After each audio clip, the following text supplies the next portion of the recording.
November the 16th, late evening, explosions are heard in Jankoye, temporarily occupied Crimea. Eyewitnesses are posting videos of the accident.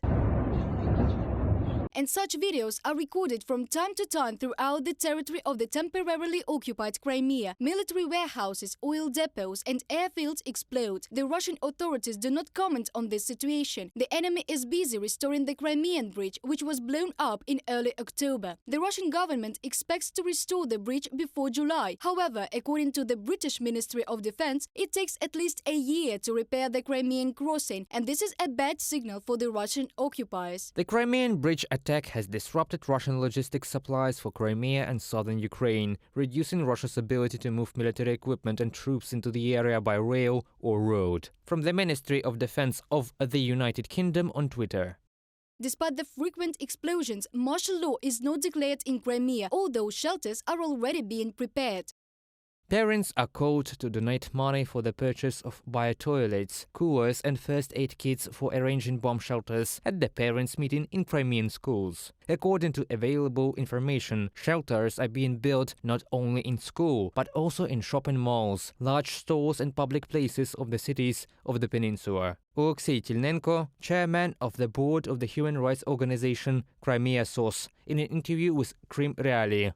It will be difficult for Ukraine to deoccupy Crimea by military means, experts say. The same opinion is shared by the Pentagon. However, it is not ruled out that Russia may leave on its own. So the military task of militarily kicking the Russians physically out of Ukraine is a very difficult task. And it's not going to happen in the next couple of weeks unless the Russian army completely collapses, which is unlikely. So in terms of probability, the probability of a Ukrainian military victory defined as kicking the Russians out of all of Ukraine, to include what they define or what they claim as Crimea, the probability of that happening anytime soon is not high, militarily.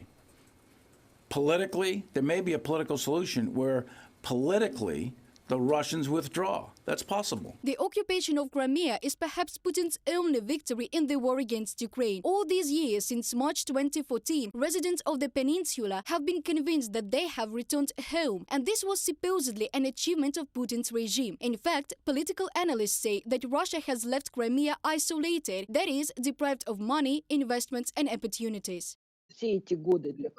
All these years for Crimea, no matter what they say to its residents, these are years of missed chances. That is, when they really sat in isolation without any investments, when they had this narrow window into Russia, they were spoon-fed about Russian unification. And today we can see the full extent of this greatness and lack of right that people have there.